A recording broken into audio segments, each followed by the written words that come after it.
السلام عليكم ورحمة الله وبركاته. الله أكبر الله أكبر الله أكبر، لا إله إلا الله، الله أكبر الله أكبر ولله الحمد. تقبل الله منا ومنكم صالح الأعمال.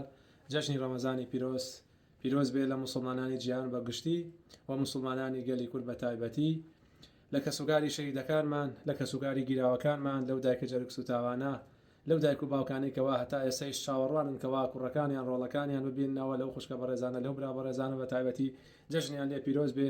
داواکارم لە ئەڵڵا تەعالا هەر خۆی پاداشتیان باتەوە، پاداشتی کەسوکاری شەهیدەکان و پاداشتی کەسوکاری گیراوەکانمان. ئەڵڵا هەر خۆی ڕەحمان پێ بکە، ئەڵڵا هەر خۆی دەرەجەی ئیمانیان بەرز کاتەوە بەم سەبرگرتنەیان. جەشندان پیرۆز بێ، ئەڵڵا تەعالا تاعەت و عیبادەتی هەمومانی قبوڵ کردبێ. ئەڵڵا تەعالا بە ڕەحمی خۆی لەگەڵمانە بکات، نەک بە کردەوەکانی خۆمان، چکە ئەگەر بە کردەوەکانی خۆمان لەگەڵمانە بکات ئەوە تیاچووین. بەڵام ئەگەر ئەڵڵا تەعالا ڕەحمی خۆی ببارێنێ بەسەرمانە ئەوە براوین. ئەڵڵا تەعالا چۆن ئێستا دڵخۆشین لە بەهەشتا ئاوا دڵخۆشمان کە، لە بەهەشتا ئەو جەژنە بگێڕین کەوا هەموو مسلمانان پێکەوە بە دیتنی ئەڵڵا تەعالا تەکبیر و ئەڵڵاهو ئەکبەرەکەن و سوجدەی بۆ بن. ئەڵڵا تەعالا لەوانەمان حسێب بکە، ئەڵڵا تەعالا هەر خۆی لە شوبهات و لە شەهوات مان پارێزێ. جەژنتان پیرۆز بێ. جەژنە پیرۆزە لەو گەنجە مسلمانە بەڕێزە داعیانەکەم کەوا شەو و ڕۆژیان خستۆتە سەریەک بۆ خزمەتکردنی ئەم دینە، بۆ خزمەتکردنی ئەم تەوحیدە.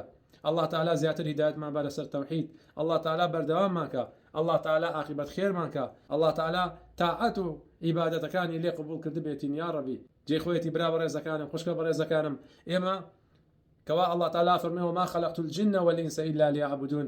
الله تعالى فرمي إيما الجن وإنس ما دروس نكردوا إلا بو عبادتنا به، وعبادتيش ببيت توحيد ورناجي بو التوحيد تروبكي همشتكا، توحيد لسروي همشتكا، كوا توحيد بريتيا لباية كم إسلام كوا شاياتو مانا كوا تو كفرك بهرشي طاغوت وبهرشي برنامج دسكردا وأو كاتب الرواية يعني الله تعالى أو كاتته إيمانك الطواوة. فمن يكفر بالطاغوت ويؤمن بالله فقد استمسك بالعروة الوثقى. أبيت هو كفر كي بطاغوت، كفر كي بهرشي برنامج دسكردا، هرشي كسانك كوا حكم ناكن بإسلام وإيمان بيني بو الله تعالى أو كاتته لسن أو رجل راسي كوا إيمان نرجو معنا الله تعالى بو من قبولك. لو مسلمان أنا من قبولك كوا كفر من كردو بطاغوت. الله تعالى هدايتي أو هم قام مشركة بدا، أو هم قنته وبرستا، أو هم قبت برستا كوا بتيستا بو ببرو، أو هم ديمقراطي برستا، أو هم مشركي كوا لقل الله تعالى شريك بو كسانك يتر يا شخص يا برويا يا دار يا بياوشاك يا بريار دنو هاواري تيكن يا بجور لجور كان حكمي كسانك يتر حكمي مروفانك يتر أينن هاو بشي بيكن لقل حكمي الله تعالى. الله هدايتي أو نبدأ أقر شايستي هداية. الله إيمج بباريز أعلى ومشركانا. الله تعالى أرخوي بزي بيته وبيامانا. الله تعالى نيتكان من باكاته ولا بيناوي أوا.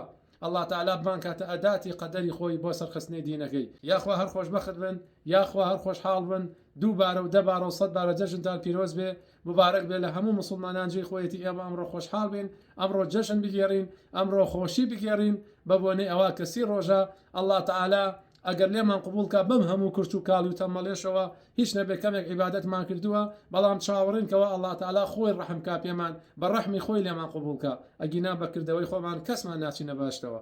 پیرۆستان بێ، مبارەکتان بێ، الله سلامەتان کا. السلام عليكم ورحمة الله وبركاته.